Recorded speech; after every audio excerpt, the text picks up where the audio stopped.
ఇక ఢిల్లీ లిక్కర్ కేసులో కవిత ED custody ఇవాల్టితో ముగియనున్నది. ఈ సందర్భంగా మరోసారి రౌస్ అవెన్యూ కోర్టును ఆశ్రయించారు కవిత. తీవ్ర రక్తపోటుతో బాధపడుతున్నారని కోర్టులో పిటిషన్ వేశారు. మందులు వాడుతున్నా కంట్రోల్ కావడం లేదని, ఈడీ అధికారులు వైద్య పరీక్షల నివేదికలు ఇవ్వడం లేదంటూ ఆరోపించారు. తనకు మెడికల్ రిపోర్ట్స్ ఇవ్వాలంటూ కోర్టును కోరారు కవిత.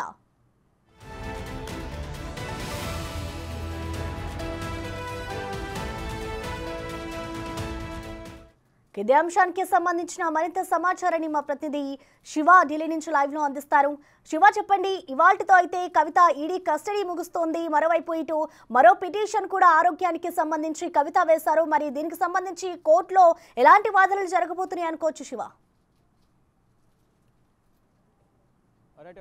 ప్రసన్న, ఈ రోజుతో కవిత ఈడీ కస్టడీ ముగియబోతోంది. ఇక మరి కాసేపట్లోనే రౌస్ అవెన్యూ కోర్టులో న్యాయమూర్తి కావేరి భవేజ ముందు ఈడీ అధికారులు కవితను హాజరుపరచబోతున్నారు. హాజరుపరిచిన తర్వాత మరొక 7 రోజులు ఈడీ కస్టడీ కోరతారంటూ కూడా సమాచారం అయితే అందుతోంది. ఇక మొత్తంగా 5 రోజులు కస్టడీ ఇచ్చే ఛాన్స్ అయితే కనిపిస్తున్నాయి. ఇక ఇదే కేసులో అరవింద్ కేజ్రీవాల్ ఈడీ కస్టడీలో ఉన్నారు.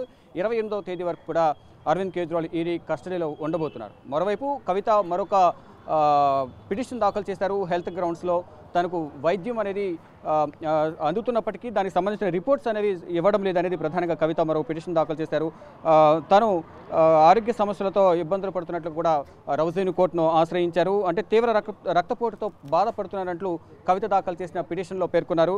అయితే మందులు వాడుతున్న ఈ రక్తపోటు బీపీ అనేది బ్లడ్ ప్రెషర్ ఎక్కువ అవుతోంది, ట్యాబ్లెట్స్ వాడుతున్నా కానీ కంట్రోల్ కావడం లేదంటూ కూడా కవిత కోరుతున్నారు.